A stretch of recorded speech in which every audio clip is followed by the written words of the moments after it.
My husband and I had been saving for 2 years, and finally, we bought our dream house.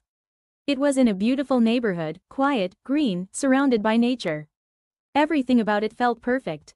Now, I've always had a little hobby. I like to go for runs early in the morning, around 4 a.m. So, just 4 days after moving in, I decided to stick to my routine that morning. As I jogged past one of the houses, I noticed a woman, probably my neighbor, standing in her garden, watering her plants. She looked skinny but beautiful. I smiled, wished her a good morning. She looked up at me, almost startled, shocked, and then nothing. She just stared, no reply. I brushed it off. People ignore strangers sometimes, right? But the next morning, as I was jogging past, I heard her softly say, "Good morning."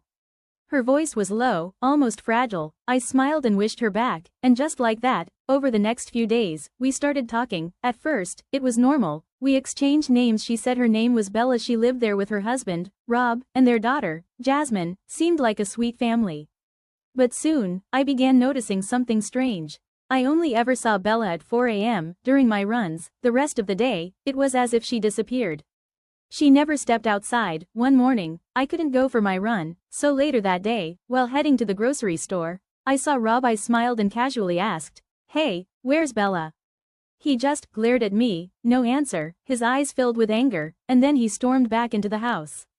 The next morning, I asked Bella why Rob was so upset. She looked down and whispered that she didn't know, but lately her family had been distant. She said they made her feel unseen and unheard. Day by day, she looked worse, skinnier, her skin was pale, her hair messy, like she hadn't showered in days, and one morning, I noticed her eyes were red and swollen. She had been crying. I felt terrible for her, so I decided to do something kind. That evening, I baked some cookies and went over to her house. Jasmine, her daughter, opened the door. She didn't look happy to see me, but reluctantly let me in. I asked where Bella was, and that's when Jasmine exploded. Her face twisted with anger, and tears streamed down her cheeks. She shouted at me, screaming.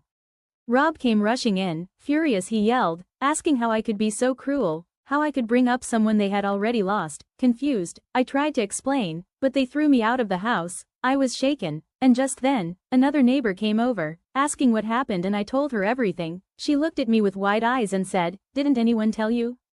Bella, she had cancer. She passed away 2 weeks before you moved in." In that moment, everything made sense. The pale skin, the fragile voice, the way she seemed so distant, so unseen. Her family wasn't ignoring her, they just couldn't see her, because she wasn't there. Bella was gone. After that night, my husband and I couldn't stay in that house any longer. We sold it and we left.